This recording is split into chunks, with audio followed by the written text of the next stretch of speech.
Hey everyone, this is Alan Redman. I'm recording this video just to give you a quick overview of everything coming out with our next release, which is version 0.6.2. That should be out tomorrow, May 15th. So this is a very unscripted video, so I'll probably just kind of bounce around and show you the new features that we've got here. Um, yeah, so the main thing we've tried to do with this release here is make it so that you can do more from more pages and have more information kind of at a glance. So I'll show you what I mean by that.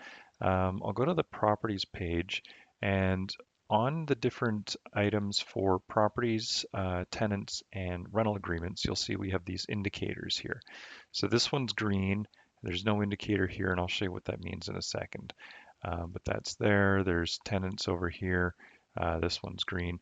And rental agreements, this one's green as well.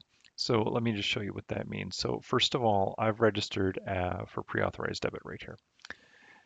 And let's go back here. So what green means on a property is if this property has a rental agreement that's active right now, meaning it started at least today, and it's active, and there's a monthly rental payment configured with that um, rental agreement, then this is green. Okay, so monthly rent is configured for this property. So we've got 1 Main Street. I've got tenant T, this is just my naming convention, tenant T01A, and then rental agreements T01A is renting 1 Main Street and has been since May 9th. Now, if we go over to the tenant payments, we can see that he's got a monthly rent payment. So as you can see, this guy, tenant T01A, let's just call him John Smith, he's renting the property at 1 Main Street and there's a payment associated with it. So we have a green circle. If I was to cancel his monthly rent payment, go here and delete that, proceed, close, and then just go here. Now we can see it's a red. So this means, yeah, there's a monthly rent, or sorry, there's a rental agreement here, but we don't have a monthly rent payment.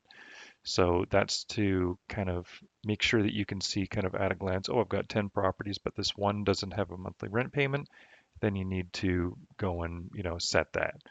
It's the whole intent is just so you can kind of see at a glance which properties have rent payments and which don't. Now, this one's a single family home. So what happens if you have a multi-unit? Well, right now there's no rental agreements here, so that's why it's not even showing an indicator. There's no rental agreements for 2 Main Street. We'll prove that here. See, there's no rental agreements. But if I create one and we'll assign this guy to it, we'll say it's $1,000 active. Okay, oh sorry, 2 Main Street, and this is multi-unit. So let's just say for unit 101. So now there's a rental agreement there. So if we go back to properties, we can see that this is red, right? And that means that there's no monthly rent payment configured for any of the units. So we can go here, we'll set up T01B for PAD. You'll notice this is a bit different here too. This is going to automatically populate the bank name, so you don't need to fill that in. This bank name isn't actually that important. It's more just a label so that you see it, but that correlates to this institution number. So, and I'm doing this on our sandbox system, so I'm just going to be entering in whatever. So we'll create a monthly rent payment, schedule that, and now let's go back to properties, and we can see it's green. So all units are configured for monthly rent. Now, that's because there's 2 units. One of them has a rental agreement, the other doesn't. So all units that should have a rental agreement, or sorry, that should have a payment are configured to have a payment. And hopefully this kind of all makes sense. Again, I'm kind of doing this just off the cuff here. But let's create one for T01C. So you can see this one, we've got the configured payment. This one, no, doesn't have a configured payment. Let's go back to properties. And now we can see it's half green, half red. What that means is some of the units are good, some of them aren't good. So, you can kind of go into edit property and we can see that, oh, this one's great, but this one's not, right? So that's kind of what the indicators mean. It's a similar thing for tenants. If you look at it by tenant, you can see that, yes, this guy's got a monthly rent payment. This guy doesn't. This guy doesn't, right? And it's the same for rental agreements. So red basically means there should be a payment, but there isn't. Green means, hey, you're good to go. There should be a payment and it's here. And then in properties, this green red means, hey, there's some of them that, you know. The next thing that I wanted to go over was the fact that you're able to do, so that last feature was, I called them the payment indicators.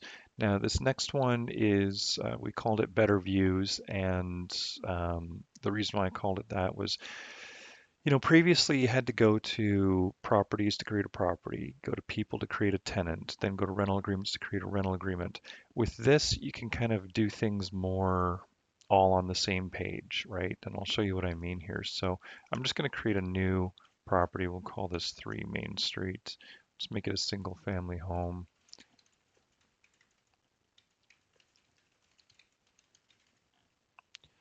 And then from here, I can go and create a rental agreement right from here, right? I don't need to navigate to rental agreements. I can assign a tenant. Oh, the tenant that I want doesn't exist yet. I can click this button and I can go T01D. And, this would be Jane Smith or whatever, and enter their information in here. Click save. It comes back to here. And now I can select the new tenant and select the monthly rent and create that rate from here. So what happened here? I was able to create a property, tenant, and rental agreement all from the same page. So I don't need to kind of jump back and forth between pages. And that'll be true on different pages will have different actions that you can do from each individual page. So you'll notice I went to create rental agreement. If there's already a rental agreement, then you can edit the rental agreements. This shows you the history of all rental agreements on that property. So if I go action, I can also manage payments right from here. And we'll go, this scroll bar shouldn't be here. We'll get rid of that. Add banking details for this guy. So I can add the banking details. Go BMO this time. And we'll say yes. Tenant PID created. Then I can go monthly rent, set up as monthly rent, create that payment, close that, close that, close that. Then just give this a refresh.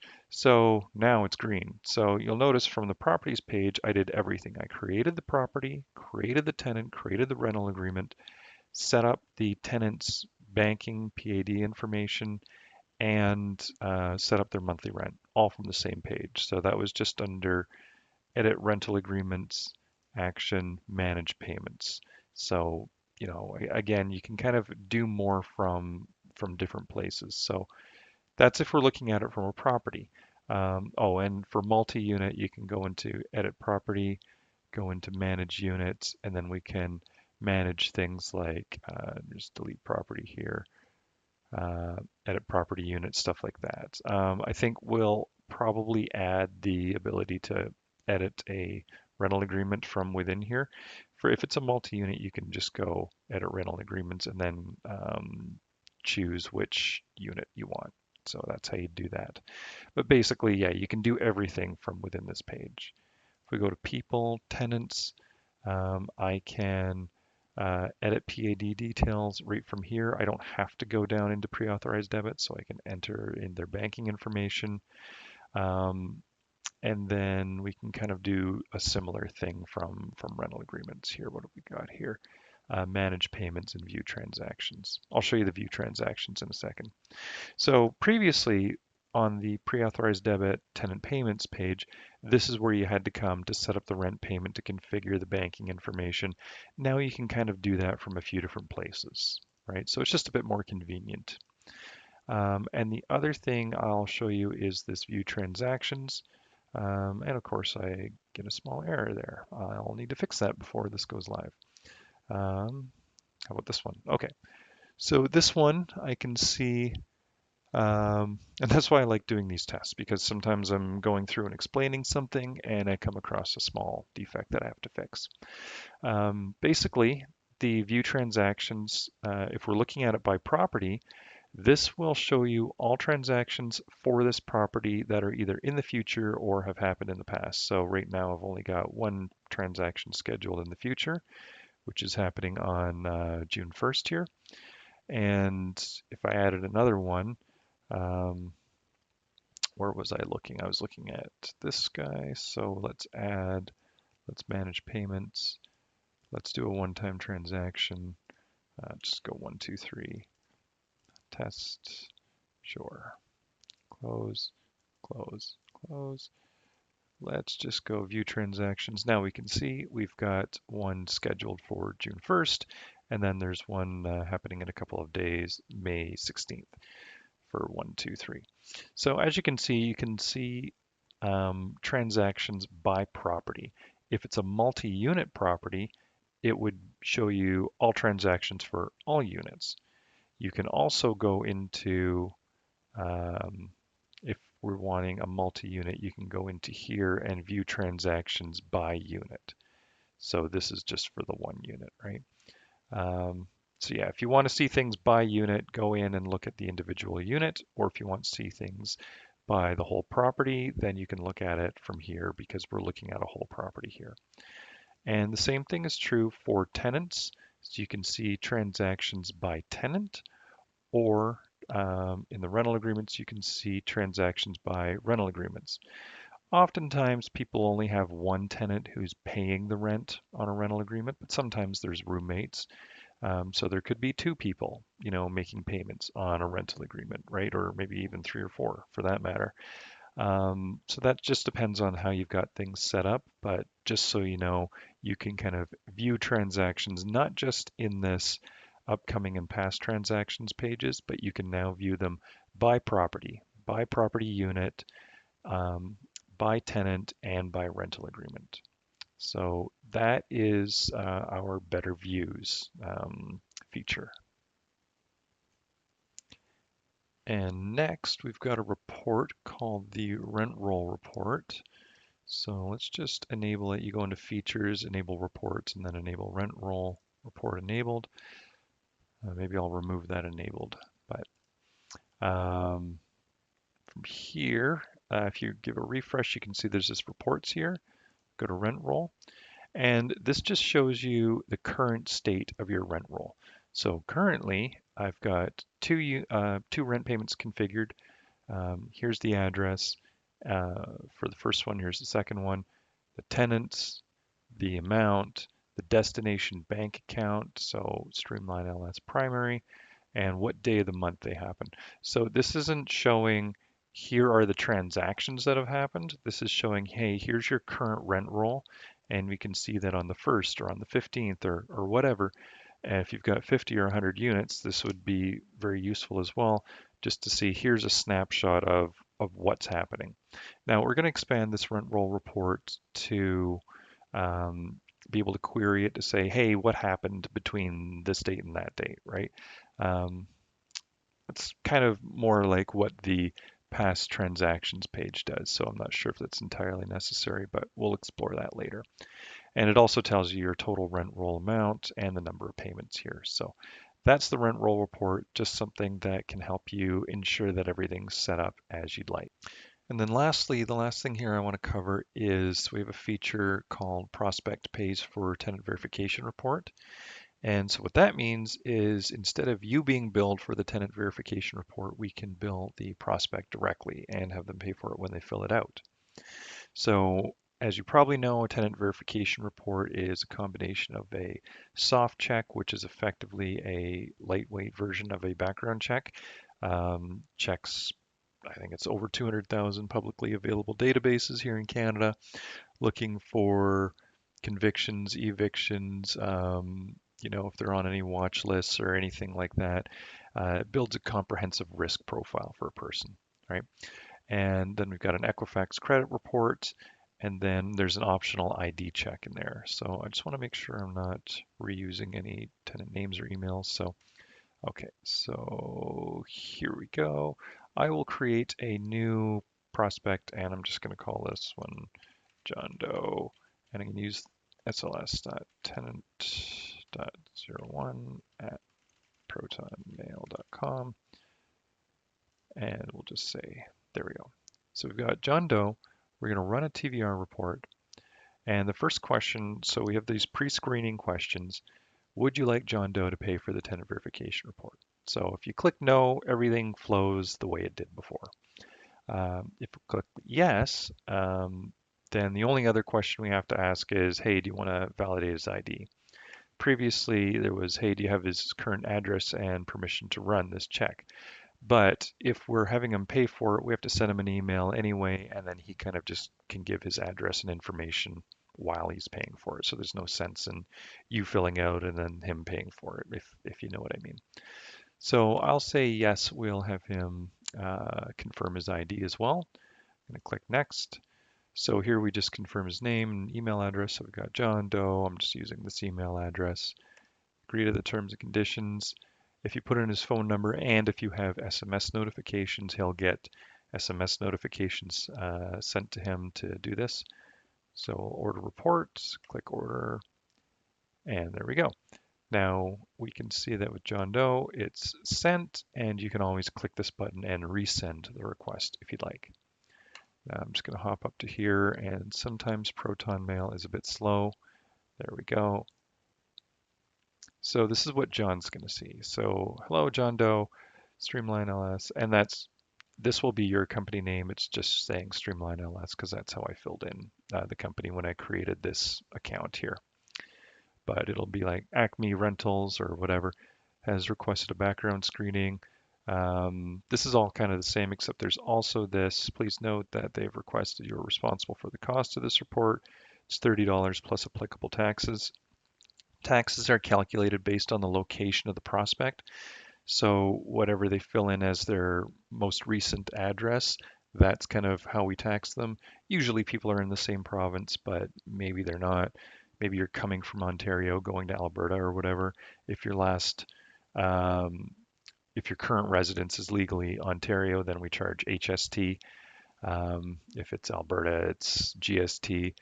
There's a whole bunch of rules around that. So um, that's basically it. So yeah, he just comes in here, he fills out his information. This is exactly as it looked before. We'll just say that, yeah, in 2020-0101, I moved in. That's my current address. And right here we've got, let's do Ontario, Toronto, and then I don't know any Toronto postal codes by hand. And that's not really all that important anyway, not in testing.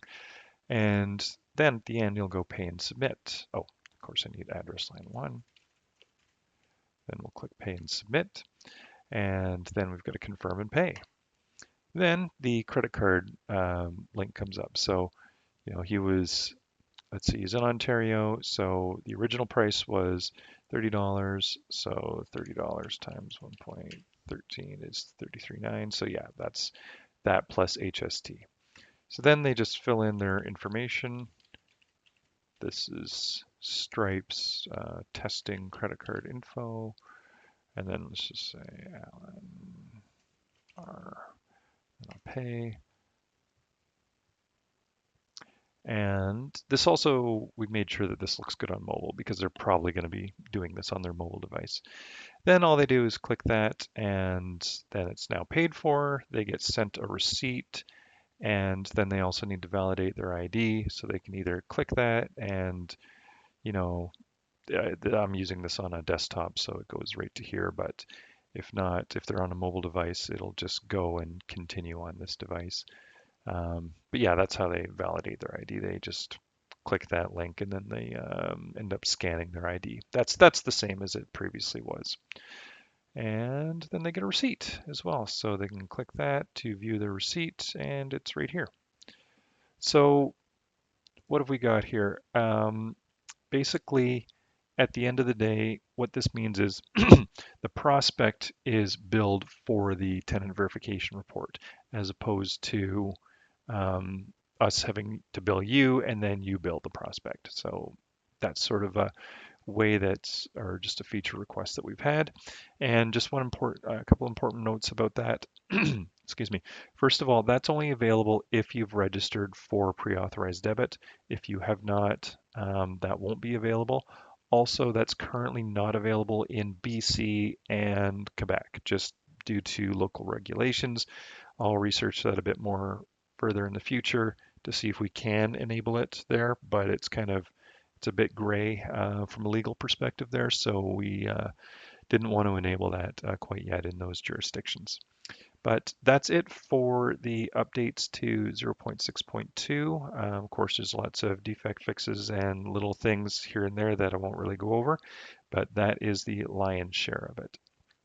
If you've got any questions or comments, please feel free to reach out at support@streamlinels.com. Thank you.